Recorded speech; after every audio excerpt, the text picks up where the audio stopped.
بسم اللہ الرحمن الرحیم۔ اللہ عز و جل کے پاکیزہ نام سے شروع جو بڑا مہربان نہایت رحم والا۔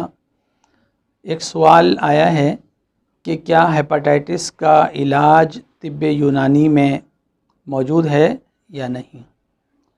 تو جی، ہیپاٹائٹس اے، بی اور سی کا نام سن کر ایسا محسوس ہوتا ہے کہ یہ دور جدید کا کوئی نیا مرض ہے، حالانکہ ایسا قطعاً نہیں ہے۔ ہیپاٹائٹس اے، بی، سی کو اردو زبان میں جگر کی سوزش کہا جاتا ہے، اور اسی نام سے طبی کتب کے اندر طب یونانی میں ان امراض کا بیان کیا گیا ہے۔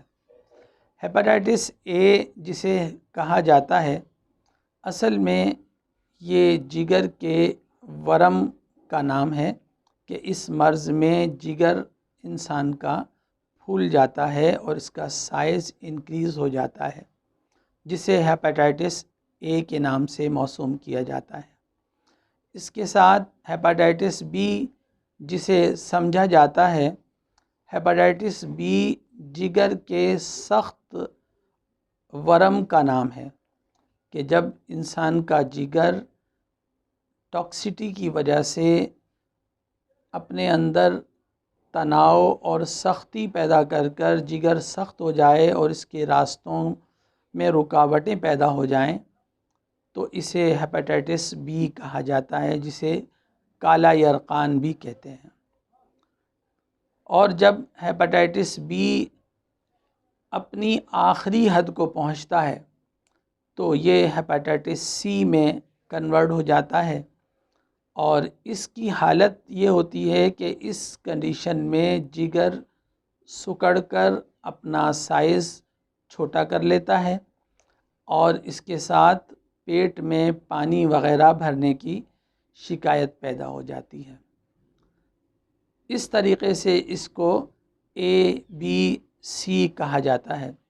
اصل میں یہ جگر کی سوزش کے مختلف 3 اسٹیجز آپ سمجھ لیجئے کہ یہ 3 اسٹیجز ہیں کہ جو جگر کی حالت میں ظاہری طور پر رونما ہوتے ہیں اور جسے اے، بی اور سی کے نام سے پہچانا جاتا ہے۔ تو طب یونانی میں بھی جگر کی تمام ان صورتوں کو مد نظر رکھ کر ان کا علاج کیا جاتا ہے۔ لہذا اگر خدا نخواستہ آپ کے کسی جاننے والے کو hepatitis A, B, C diagnose ہو جاتا ہے تو گھبرانے کی بالکل ضرورت نہیں ہے۔ طب یونانی میں ہیپاٹائٹس اے، بی، سی کا بہترین علاج موجود ہے۔ ہیپاٹائٹس اے شاذر و نادر لوگوں کو ہوتا ہے، بی اور سی اس وقت کامن ہے اور اس کے ٹیسٹ وغیرہ کیے جاتے ہیں اور یہی ڈائگنوس ہوتا ہے، اور پاکستان میں خاص طور پر بی اور سی کے مریض زیادہ پائے جاتے ہیں۔ لہذا میں جو نسخہ آپ کی خدمت میں پیش کر رہا ہوں، یہ ہیپاٹائٹس بی اور سی کا کامیاب ترین علاج ہے۔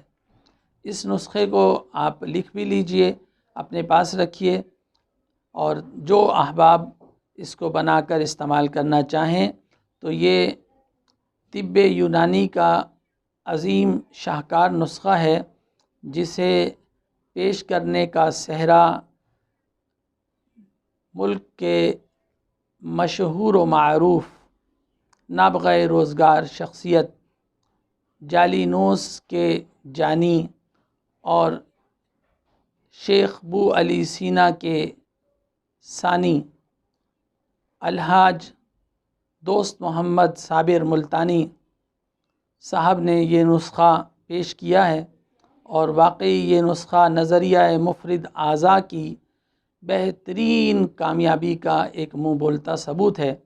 ویسے تو حکیم صابر ملتانی صاحب نے جتنے بھی نسخے پیش کیے ہیں وہ اپنی مثال آپ ہیں، اور وہ ایک سسٹم اور ایک نظریے کے تحت اپنی جگہ بہت ہی کامیاب، مستند، معتبر اور جامع نسخے ہیں۔ ان کے ہوتے ہوئے کوئی مریض ایسا نہیں ہوگا کہ جسے اللہ تبارک و تعالیٰ کی طرف سے زندگی ملی ہو اور وہ بیمار رہ جائے۔ لہذا یہ نسخہ ہم آپ کی خدمت میں بھی پیش کرتے ہیں۔ اسے غدی اعصابی ملین نظریہ مفرد اعضاء میں کہا جاتا ہے، اور آپ اس کا نسخہ بھی سماعت فرما لیں کہ 50 گرام کالی مرچ آپ لے لیجئے، 150 گرام آپ سونٹھ لے لیجئے، 300 گرام نوشادر لے لیجئے۔ نوشادر ٹھیکری صاف اور مصفہ ہوتا ہے، لہذا نوشادر ٹھیکری ہی اس نسخے میں آپ استعمال کیجئے۔ اور 800 گرام تقریباً آپ سنا مکی لے لیجئے، اس کی ڈنڈیاں وغیرہ اور تنکے وغیرہ اس میں سے نکال کر صرف پتیاں اس کی لے لیں، اور اس کو آپ باریک پاؤڈر کر لیں، اور اس کو آپ استعمال کر سکتے ہیں۔ اس کو صفوف بنا کر رکھ لیں، اور اسے آپ آدھا چمچہ صبح اور آدھا چمچہ شام کو مریض کو دیں۔